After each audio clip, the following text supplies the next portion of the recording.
Anyway, thank you very much. My name's Phillip Wragg, and lately I've been worrying quite a bit. I worry about lots of things, to be honest with you.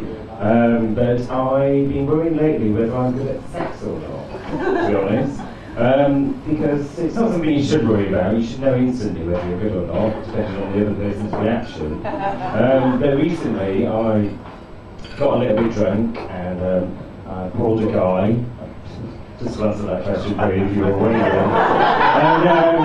And we went back to his place, and it was kind of, it should have been a bit like sex. It was so going to be like sex, but it was more a little bit like having a little bit of a fight. In a way. It was kind of like arms and legs everywhere. And at one point I ended up upside down, which on reflection wasn't so much of a bad thing, but at one point I actually ended up inside the duvet of her.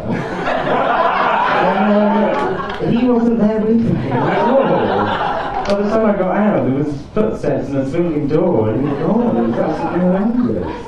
And you know, but at another point he was down there and he was doing things and things were happening, and I had to restrain myself from saying unexplained item in the bagging area. That was really terrible. So it really got me kind of thinking, well, you know, how do you know if somebody is having a good time doing sex, really?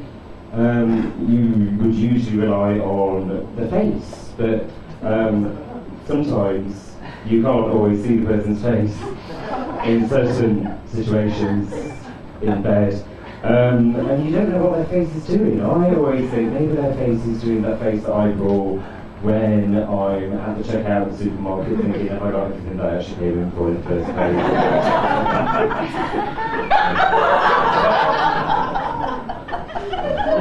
Or are they kind of grinning in a kind of, which grinning is usually quite a good thing, but maybe they're grinning in that way, their faces just realise you can grin kind of way, kind of like, I don't know what's really going on, and so I was like, I was a bit worried about it, and then I thought, well, if I'm not relying on the faces, then maybe I should rely on the noises.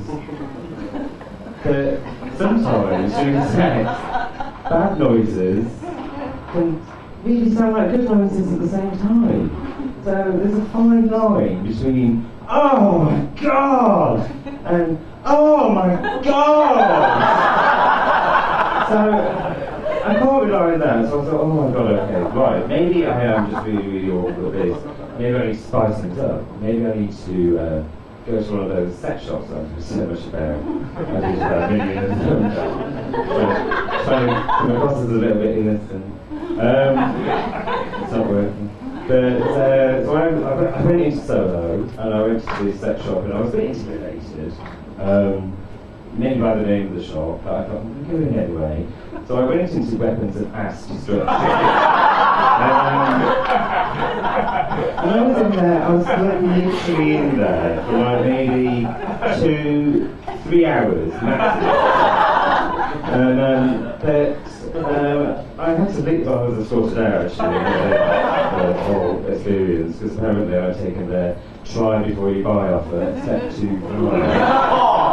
just past the elbow, actually. So I thought, well, since I'm in Soho anyway, I'm going to go on to Old Compton Street, and maybe I just need to ask guys, what's the problem? Why are you sexually attracted to me? Why do you want to go out with me?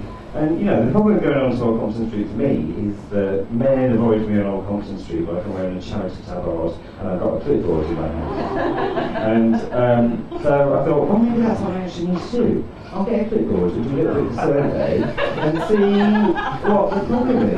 And so I went on and I stopped this guy and I said, excuse me, just need to ask you a few questions. I'm doing a bit of a survey about my love life at the moment. Would you mind answering a few questions? He was like, no, that's absolutely fine. And I was like, would you consider having sex with me? And he was silent for quite a considerable amount of time. And then he said, right, how many drinks have I had? And I was like, that's actually a little bit rude. What, is it the end of the night? I was like, well, it could be the end of the night. Do you live nearby? What is wrong with you? Go away, rude. Phillip Wragg, thank you very much. Phillip Wragg, let's go.